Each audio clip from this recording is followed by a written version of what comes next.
Ay, dito maganda oh.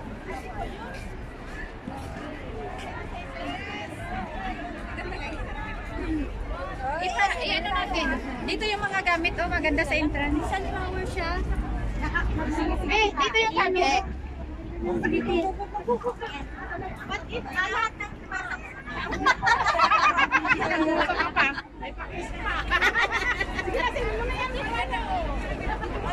dala natin kay Ami.